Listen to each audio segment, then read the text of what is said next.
Hi D R express ಮೀಡಿಯಾದ ವೀಕ್ಷಕರೇ, ಸ್ವಾಗತ ಸುಸ್ವಾಗತ. ಈಗ ಎಲ್ಲೆಡೆ ಗ್ರಾಮ ಪಂಚಾಯಿತಿ ಚುನಾವಣೆ ಇದೆ, ಸದ್ದು ಮಾಡ್ತಾ ಇದೆ. ಆದರೆ ಡಿಸೆಂಬರ್ 15ರಂದು ನಡೆಯಲಿರುವ ಪ್ರಾಥಮಿಕ ಶಾಲಾ ಶಿಕ್ಷಕರ ಸಂಘ ಚುನಾವಣೆ ಕೂಡ ರಂಗೇರಿದೆ. ಶಿಕ್ಷಕರು ರಾಜಕೀಯ ಕಾರ್ಯಕರ್ತರನ್ನು ಮೀರಿಸುವಂತೆ ಪ್ರಚಾರದಲ್ಲಿ ನಿರತರಾಗಿದ್ದಾರೆ. ಸರ್ಕಾರಿ ನೌಕರ ಸಂಘದ ಅಧೀನದಲ್ಲಿರುವ ಪ್ರಾಥಮಿಕ ಶಾಲಾ ಶಿಕ್ಷಕರ ಸಂಘದ ಚುನಾವಣೆ ಇದೇ ತಿಂಗಳು ಡಿಸೆಂಬರ್ 15ರಂದು ರಾಜ್ಯದೆಲ್ಲೆಡೆ ನಡೀತಾ ಇದೆ. ಕೊರಟಗೆರೆ ತಾಲೂಕಿನಲ್ಲಿ 14 ಸದಸ್ಯ ಸ್ಥಾನಗಳಿಗೆ ಚುನಾವಣೆ ನಡೀತಾ ಇದೆ.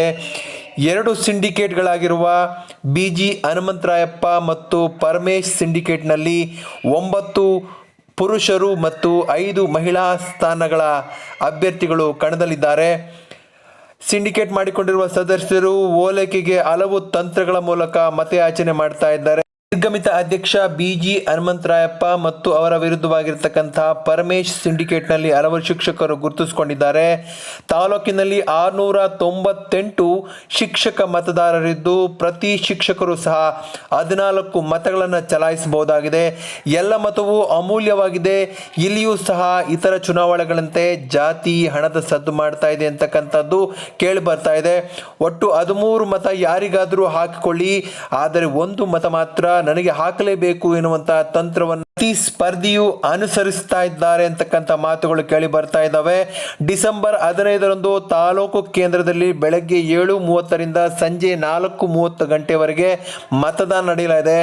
ಕೋವಿಡ್ನಿಂದ ಪಾಠ ಪ್ರವಚನಕ್ಕೆ ಬ್ರೇಕ್ ಇರುವುದರಿಂದ ಚುನಾವಣೆ ಶಿಕ್ಷಕರು ರಂಗೇರ್ತಾ ಇದೆ. ಶಿಕ್ಷಕರು ಸಹ ಇತರ ರಾಜಕಾರಣಿಗಳ ರೀತಿಯಲ್ಲಿ ಮತ ಹಾಕುವಂತೆ ಶಿಕ್ಷಕರ ಓಲೈಕೆಯನ್ನು ಮಾಡ್ತಾ ಇದ್ದಾರೆ. ಒಟ್ಟಾರೆ ಡಿಸೆಂಬರ್ 15ಕ್ಕೆ ಚುನಾವಣೆ ಅಂತ್ಯಗೊಳ್ಳಲಿದೆ. ಮತ್ತೆ ಈ ಎಲ್ಲ ಸ್ಪರ್ಧಿಗಳು ಸಹ ಚುನಾವಣಾ ಕಾರ್ಯ ಅಂದರೆ ಗ್ರಾಮ ಪಂಚಾಯತಿ ಚುನಾವಣಾ ಕಾರ್ಯದಲ್ಲಿ ಪಾಲ್ಗೊಳ್ಳಬೇಕಾಗಿದೆ. ಒಟ್ಟಾರೆ ಚುನಾವಣೆ ಅಂತ್ಯಗೊಂಡು ಮತ್ತೊಂದು ಚುನಾವಣೆಗೆ ಶಿಕ್ಷಕರು ಸಜ್ಜಾಗ್ತಾ ಇದ್ದಾರೆ ಅಂತಕ್ಕಂತ ಹೇಳ್ಬೋದು. ತಾಜಾ ಮತ್ತು ನಿಖರ ಸುದ್ದಿಗಾಗಿ ಸದಾ ಡಿಆರ್ ಎಕ್ಸ್ಪ್ರೆಸ್ ಮೀಡಿಯಾವನ್ನೇ ವೀಕ್ಷಿಸುತ್ತಾರೆ. Like, subscribe and share our channel. Thank you for watching DR Express media.